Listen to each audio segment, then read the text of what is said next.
Lahore high court ने आवारा कुत्तों को मारने की इजाजत और अहकामात जारी कर दिए। लाहौर हाईकोर्ट के जस्टिस जवाद हसन ने 6 सफ़हात पर मुश्तमिल तफसीली फैसला जारी कर दिया।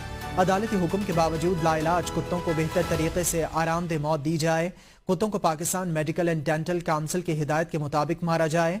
फैसले में कहा गया है कि वेटनरी ऑफिसर रावलपिंडी के मुताबिक आवारा कुत्तों के काटने की मुतादिद शिकायत पर ऑपरेशन शुरू किया गया।